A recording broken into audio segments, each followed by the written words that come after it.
This is the Victoria Red Grape. It has a beautiful, delicious grape. I do love the blooms on it. Very beautiful and delicate. A really important thing to know about grapes is that they do like, that is when they are sweet.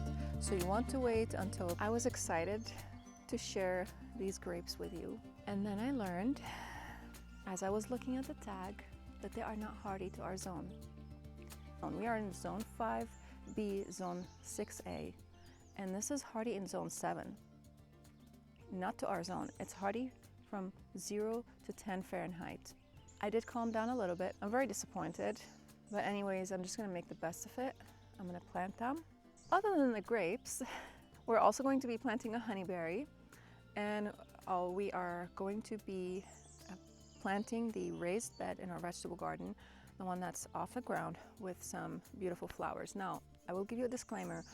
All the flowers that I have started from seed are suffering, and I don't have any flowers that I didn't start from seed. It's all flowers that I started from seed and foliar plants, and they are all doing horribly bad, terribly bad, because honestly at this time I just don't have time to take care of my seedlings.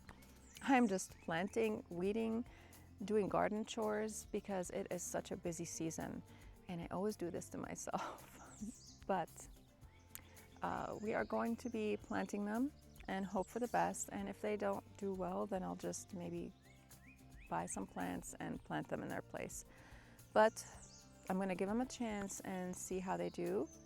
Anyways, so let me tell you a little bit about this grape. This is the Victoria Red Grape. It has a beautiful, delicious grape. It has a firm skin, but also not very thick skin, and it has a delicious flavor. It is sweet. The seeds are also palatable, which I personally love grape seeds. I know that sounds weird, but I find it adds a flavor, a beautiful flavor to the grapes, and I prefer to have them with the seeds rather than not the seeds. And also the seeds do have a benefit because they help you digest the sugars better, and you break down the sugars better in your body.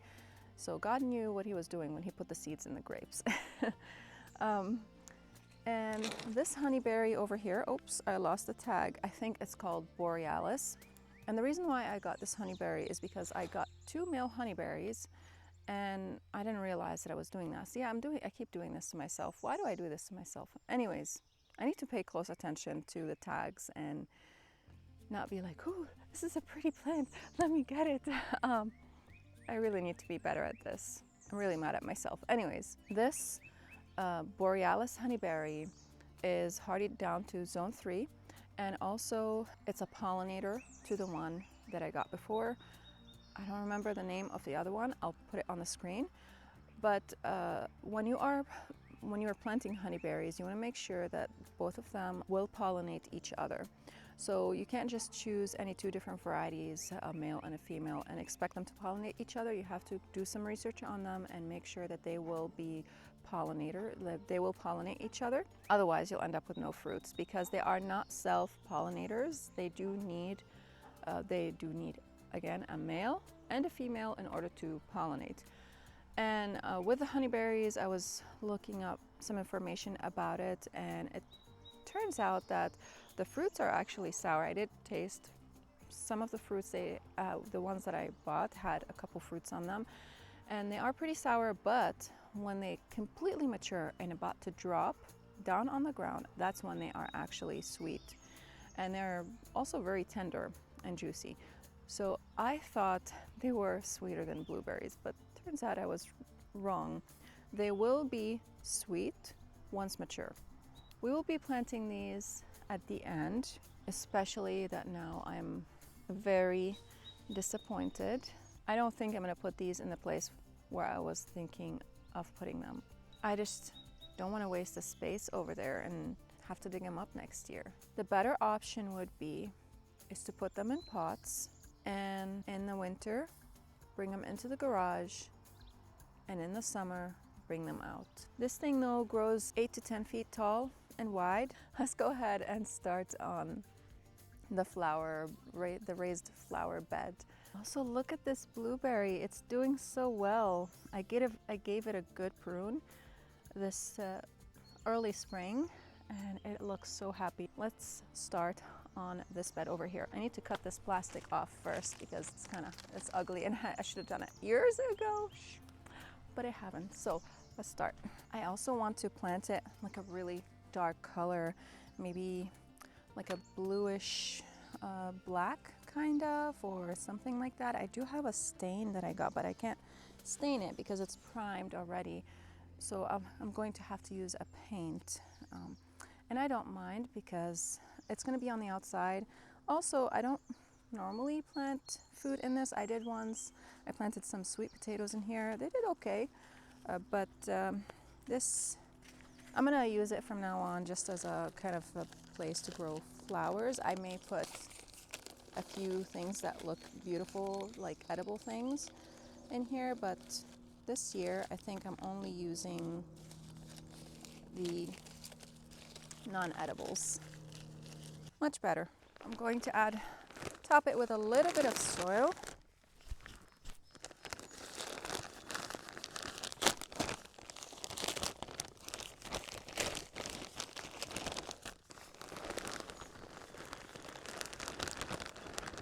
And I also am trying something in this bed this year. What I did is I put a lot of kitchen scraps and under the soil over here, and I put some worms in here, and I'm hoping that this method will work out because it does work out in my vegetable beds. This is what I do. I've been doing this for years in my vegetable beds, and I'm hoping that it will work out in here as well. I don't see why not. I just have to make sure that it stays moist, and now that I'm going to be planting in it, it's definitely going to stay moist. And I also have a 1/4 inch drip tubing right here. I'm going to be putting it in the bed and securing it with some landscaping staples. Before I do that, I have to add in the fertilizer. So this is not the fertilizer I normally use. This is tree tone. In a bed like this with all sorts of different flowers, I would use something like plant tone or garden tone or even holly tone, but that's all I have right now. Let me get my scissors. So tree tone is going to have to do.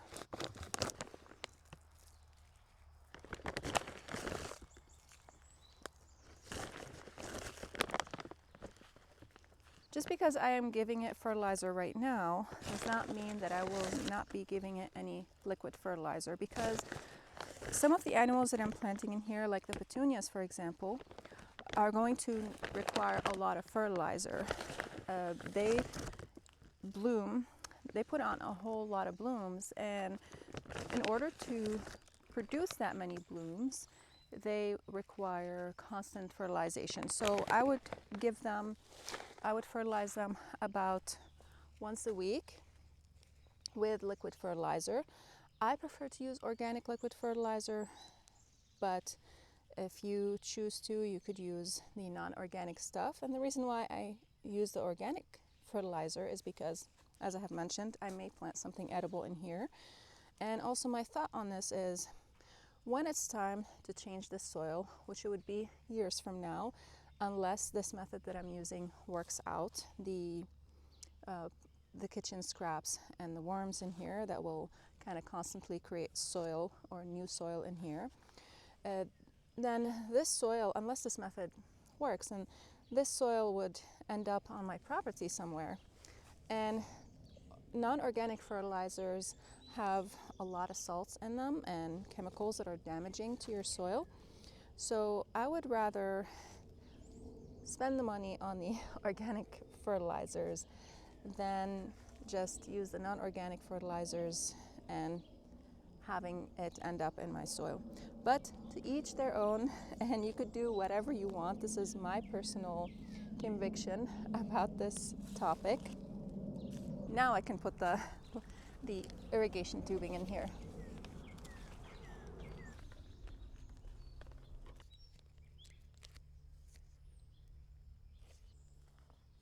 Now let's talk about the plants, and again, as I have mentioned earlier, don't judge me because my plants are looking horrible. We will be giving these a good cutback because these are petunias that I started from seed and they need to be deadheaded in order to continue to produce blooms. And if I can show you the color of blooms on these, I will also flash a picture of what these looked like when I was taking care of them. So this is the bloom on it. It's gorgeous. I love this color. This is the Wave Spreading Petunia Classic Purple. And with that, I'm thinking of planting right here. I have a whole bunch of annuals. Let me bring the camera closer. So this one right here is a beautiful, delicate plant that I think would look really nice in the back of the flower bed. This is Linaria Fairy Bouquet, and I got the seeds for this one from Home Depot. I do love the blooms on it. I think they're very beautiful and delicate. They do have this look of kind of like a snapdragon look to them. And also I have here some coleus. I'll flash a picture on the screen because it looks tiny right now. The Velvet Fairy Coleus. I do have here the Allure Pastel Blend Sweet Alyssum and the Rosy O'Day Sweet Alyssum. I forgot what these look like. I will have to look them up before I plant them. But from the blooms that are looking on this one here, I think these might match better with this petunia right here with this bloom. You guys see it? I don't know if you can see it, but I'm hoping that these will actually survive. The petunias are going to provide this kind of a spiller effect and filler as well, and the alyssum will provide both spiller and filler effect. I love its kind of frothy texture. It's very beautiful. I was considering planting the mignonette rose dahlia in here, but I think I'm going to save that to our front flower bed. I think it would look really nice in there because that flower bed right now is kind of bare and it needs some color in there, and these dahlias will look nice in there. I'm not going to plant cosmos in here because some of the cosmo varieties can grow really tall, and I think that would just look odd in here and they will start flopping over. I need some height, but not that much of a height in here. So I do have the Violet Aster, which is suffering. I don't know if it's gonna make it in here. As I have mentioned, if these don't work out, then what I'm going to do is just buy some plants and put them in here. But I'm going to try my best to have them work out. What is this one here? Oh, there's also the Royal Carpet Alyssum that would look really nice in here, but I only have a few plants from it, not very few germinated. Those seeds that I had are very old, so that would be the reason why.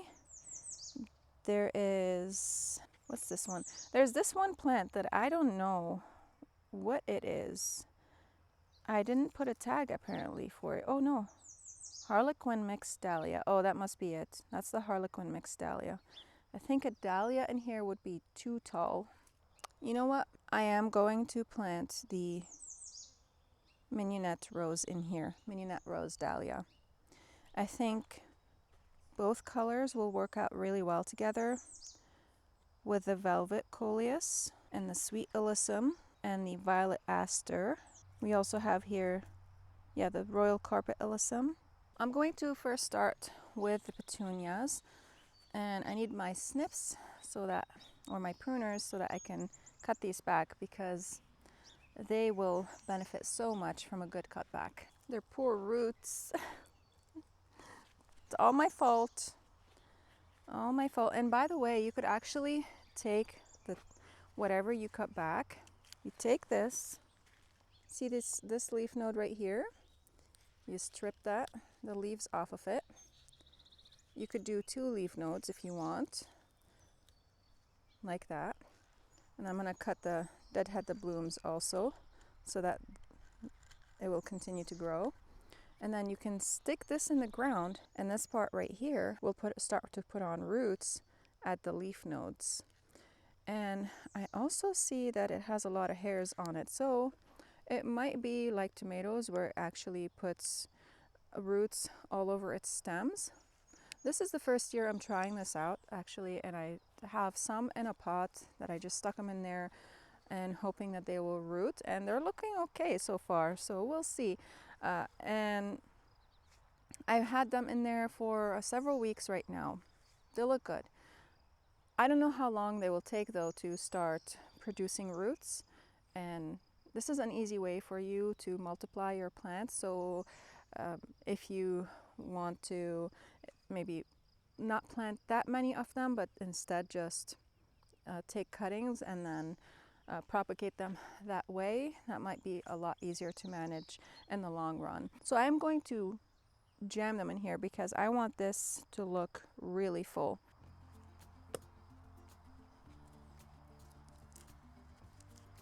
I'm just gonna stick these in the back for now so that they don't dry out.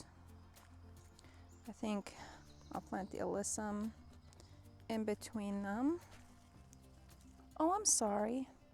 That's not the classic purple. No, this is the Tidal Wave Spreading Petunia Hot Pink. I was looking for the tag. I couldn't see it because I saw here the classic purple. I'm like, this does not look purple to me. But this is the hot pink. Ooh, maybe it would be nice to have both the purple and the pink together. I think I'm gonna do that. Yes. We'll put pink, purple, and then the alyssum in between them. This one took advantage of the empty cells next to it. Look at those roots.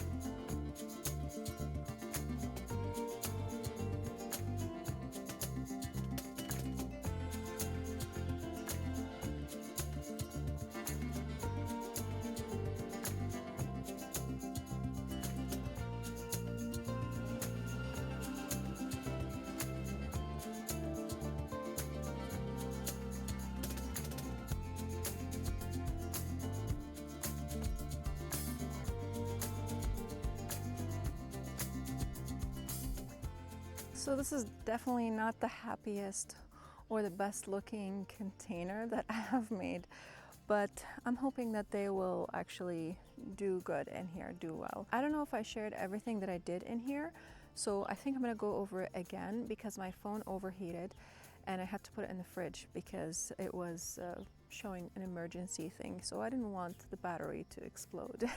And it's actually better right now because it's in the shade and it's after 4 o'clock in the afternoon right now, and we can see things pretty clearly. So in the front I did the petunias and I kind of did one hot pink, one purple, and so we have the wave spreading petunia is the hot pink one, and the purple one is the, oh no, I'm sorry, the classic purple is a wave spreading petunia variety. So these are both wave spreading petunia, and so we have the hot pink and the clear purple. So I did one hot pink, one clear purple, and in between each of the petunias I did a sweet alyssum. So we have the classic, what was the mix that I used? Let's look over here. It's the Allure Pastel Blend Sweet Alyssum, and also I did the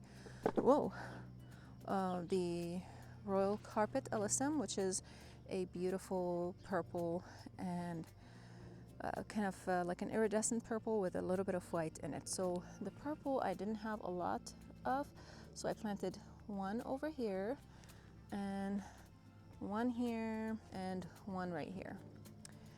And right behind them, this is the Velvet Folia Coleus, and then we have the Linaria, I think, Fairy Tale, I think so, Linaria Fairy Tale, and these blooms are really sweet, and if it was healthy it would look a lot better. I'm really hoping that they would actually succeed. If they don't, again, I will just replant the whole thing. I'll probably do some proven winner plants because those will always do well. And right here we have the violet aster behind them, and I know everything is super close, but I want this to look super lush. And Here I did the Minion Rose Dahlia, and so I have another one right here. So the back row is all of the Minion Rose Dahlias. We'll see what they do.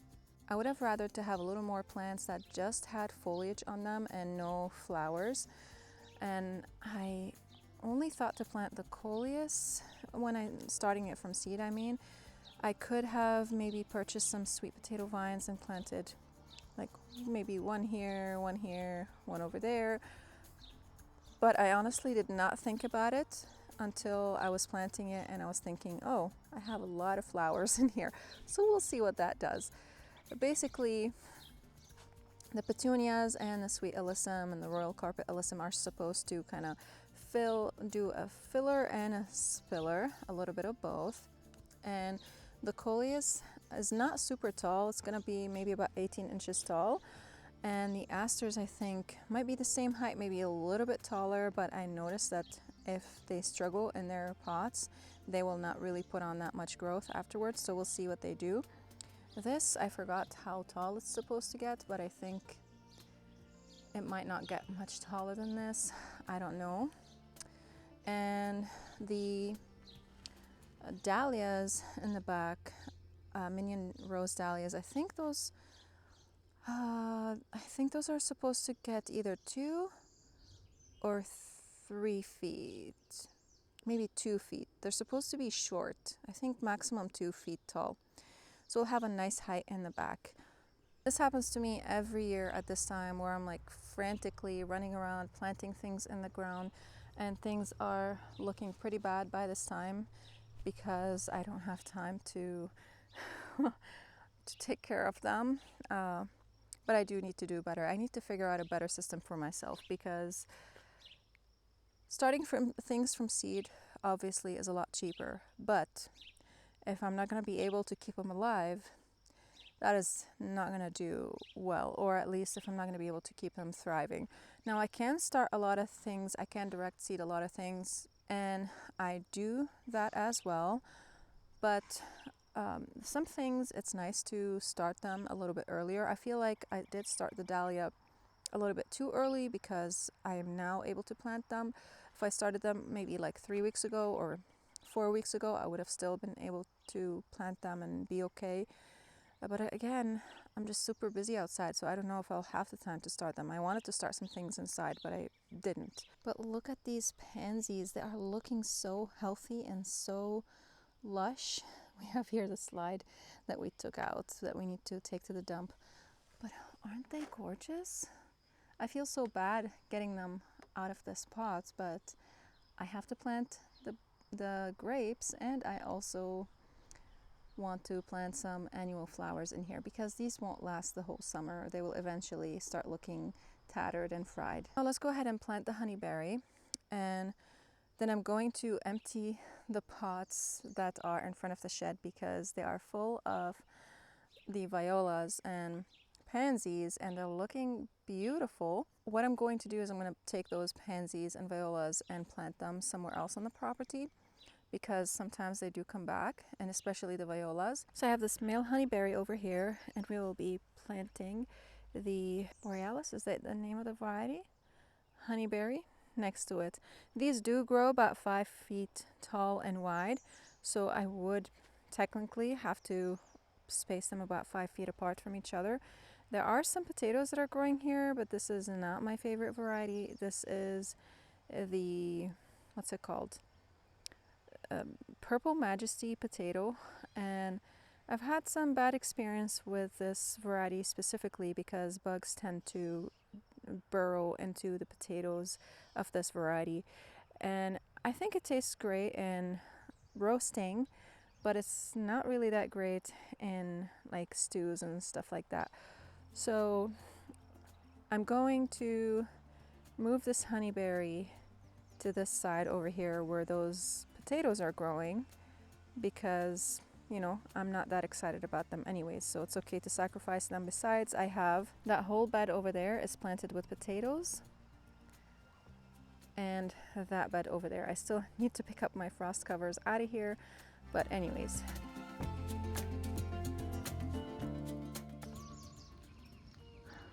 Look at this. See what I mean? This, I just saw a weevil go in here. I think I did catch it on camera. But they do get lots of weevils in them. And that's not my favorite thing to cook with when it comes to potatoes, because I want some clean potatoes. So we're not going to do purple potatoes, or at least in this bed. I'm going to try to rip them all up so that they don't get in the way of the honeyberry.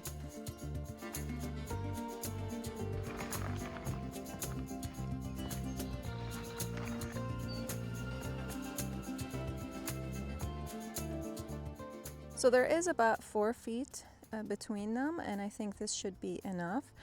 Besides, in the future, I may just move them out of here, and as we clean the back over there, we will be planting some of these bushes in the back. And look at those strawberries, aren't they looking amazing? I do need to put a net over them so that the birds don't eat them, because we are getting lots of strawberries off of them right now. They're not ripe yet, but they will be ripe in a few days. So when it comes to honeyberries, they don't need acidic soil like blueberries do. They actually thrive in neutral soil, so you don't have to give them any soil acidifier. As you have seen, I gave them some fertilizer. I gave them 3-tone because that's the only thing that I have right now. And they will produce fruits at around the same time blueberries do. So maybe I would say like the end of June, or into July, maybe a little bit. They do have a very tart flavor. I did try one of the berries that was on this plant when it came. But if you wait until the berries are about ready to fall off the bush, that is when they are sweet. So you want to wait until the berries are about ready to fall off the bush. That's when you would harvest them. I've heard also some people put a tarp under them and the berries would just fall on it, and that's how they harvest them. So they come and pick them off the tarp. I don't know if I'll be doing that, but I personally love sour fruits, so I don't know if I'm gonna complain about them being tart. The pansies are out, and the grape leaves, grapevines are going to go in there right now. A really important thing to know about grapes is that they do like acidic soil. I think they like an acidic soil of about 5.5 to 6. If I'm wrong on that, I will put it on the screen. And they don't like to have wet feet. So they do like a lot of moisture, but they don't want to sit in water, basically. Boggy soil is not a good soil for them. You want to have good draining soil. So if you are putting these in the ground, make sure you have a well-draining soil. If not, maybe you want to raise them up a little bit so that they can drain. Maybe add in some sand in there to loosen up the soil in there, or some gypsum. If you do have clay soil, you might not want to water them as much as you would if you had a well-draining soil. With clay soil, because it holds on to water, you might need to water them maybe once a week or once every 2 weeks. Just check the soil before you water them to make sure that you're not drowning your grapes. They do need more water when they are producing fruits, because their fruits have a lot of moisture in them. So to allow these fruits to grow bigger, you want to give them more water. But again, make sure the soil is not soggy, and after the soil feels maybe like between moist and dry, that's when you would want to water them. So they don't like to dry out, but they also don't like to have wet feet, meaning sitting in boggy soil. So I'm going to give them some soil acidifier. And again, these are not hardy to our zone. I wish I knew before I bought them, but I didn't. That's my mistake. Because they are not hardy to our zone, they are hardy in zone 7, I will be putting them in these pots and taking them into the garage in the winter, and I think that should be okay. I have a fig that I do that same thing with it, and it does really well every single year. So I'm going to use these trellises also in here. This is an obelisk that I had for several years. It's plastic. I don't know if it's going to be durable enough, but I think it will be something that will support them. I think I may have to cut them back pretty hard probably by the end of the season so that I can bring them back inside. And I will have to figure out how I'm going to train the canes, and in order to have some canes that will be able to produce fruits. but one thing at a time, right? Right now, my concern is just having them survive. And also, I mentioned this earlier, we do use the grape leaves because we like to have rolled grape leaves. This is mine and my son's favorite food. And we love it so much. So it's going to hopefully provide us with a lot of grape leaves. All right, I think that should be enough. I'm also going to give them some tree tone. Now, if I had holly tone, I would use holly tone instead because it also has some soil acidifier in it. And if you notice that your grapes your grape leaves are yellowing, inside with the veining green and the leaves yellow, that means they are chlorotic, they are deficient in iron, and that you will need to give them some iron and also acidify the soil, because if the soil pH is not the proper pH, that means that the grapes are not going to be able to the grapevines are not going to be able to absorb the nutrients that they need. It makes it difficult for them to absorb the iron. It's sort of like us in our body, where if you are taking an iron pill, let's say, you want to take it with something acidic in order to allow your body to absorb the iron better. If you do not take iron with something acidic, then your body is not able to absorb it as easily. Grapes are the same way, blueberries, strawberries, these are all things that require acidic soil. This is why I was planning to plant these grapevines next to the strawberries, because they both like acidic soil, and I thought they would be a perfect pair to each other. Anyways, so now I have the hole ready in here, and it's fertilized, the soil is acidified. I'm going to grab this without breaking it, hopefully.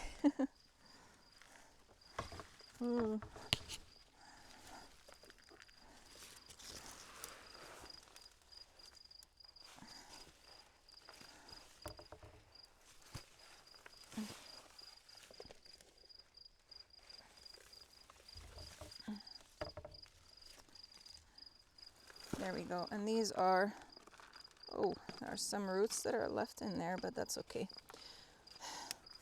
These are not grown organically, I can see, because they have the fertilizer in there, but that's okay. I will be growing them organically, and that's what matters. I think I'm going to take some out.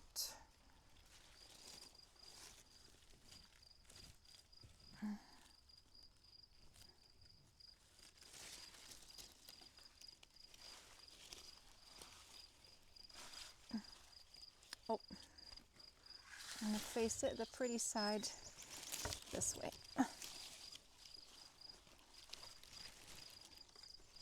There we go.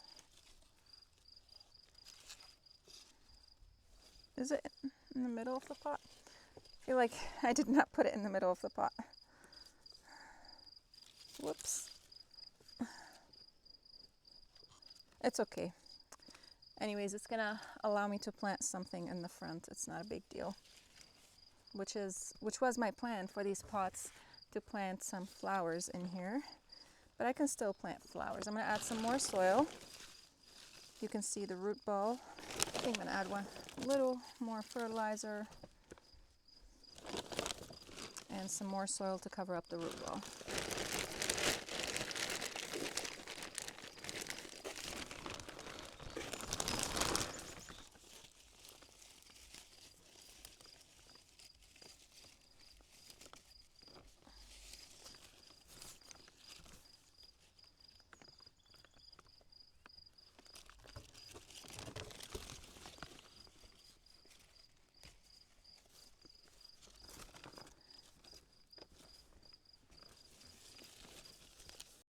If you look closely over here, you'll see that the grapevine has wrapped itself on this post that they have set for it.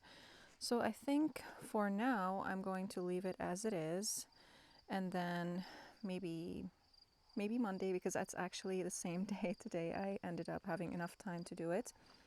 Maybe Monday I will come and try to fix it on this thing right now, because right now it's getting late, I'm getting hungry, and these are both planted. Oh, and I forgot. I have a drip tube in here,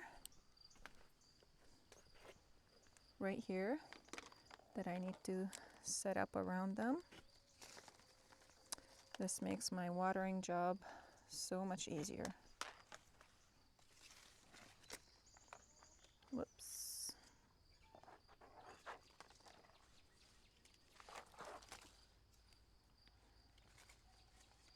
And I will have staples and staple this. Right now the irrigation is not turned on, but pretty soon I'm going to be turning it on. In a few days, maybe Monday, we'll do that as well. And that's it. They're all set.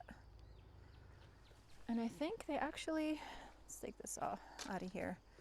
I think they look good. Whoops, I'm tripping over the shade here. I do like them. I wasn't so sure about it when I had to put them in here, but I think they will look pretty in here. They kind of give this cottage vibe, sort of, and with the Home Depot bucket over there.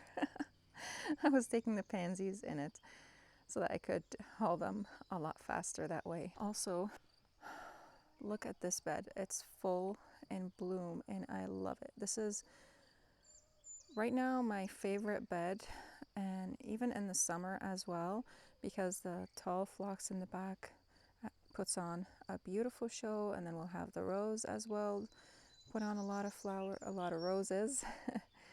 But it looks so good. I love it. And I do like a cottage style. I love formal gardens as well, so I will be having formal spaces in here along with cottage like styles. But I do love this bed a lot. It's one of my favorites because it's the one that I worked on the most, and I have the most plants in it. The others are still in their baby stages. This is where the violas ended up, and the pansies, and I look and I think they look really sweet in here. I do love them. Let me show you from the other side also what they look like. There they are on this side of the fence over here. I thought it's really sweet to plant them under these chairs, but it turns out that I had a lot more than what I was able to fit under the chairs, so I just made them kind of go a little bit that way, and I think they look really nice in here. I love them. And I'm pretty sure that a lot of these will come back next year. The pansies might come back, might not, but the violas definitely will come back. Also, look at this. The Tetra White Feverfew is in bloom, and they are looking so much better since when I planted them. They put on a lot of green growth, and they're starting to bloom, and next year they will be so much healthier and so much bigger because these are a perennial. And this is a funny story. Look at these poppies here. They're red. They're in the chicken run. We used to have our vegetable garden in here, and I planted what I thought was lavender. The seeds said they were lavender, and it had the picture of lavender, and it said it's Lavender Lady. Well, after they sprouted, I was wondering, well, this is a very weird looking lavender. Look at the foliage. And of course, they did not bloom the first year. And then the second year they bloomed, and they were this red, this really hot red, which is not my favorite, but I do leave them in here. I think they do look sweet. Well, I hope you guys enjoyed this video, and I hope you learned something new, and I'll see you again in the next video. And here they are with the obelisks in. I think they look so much better this way.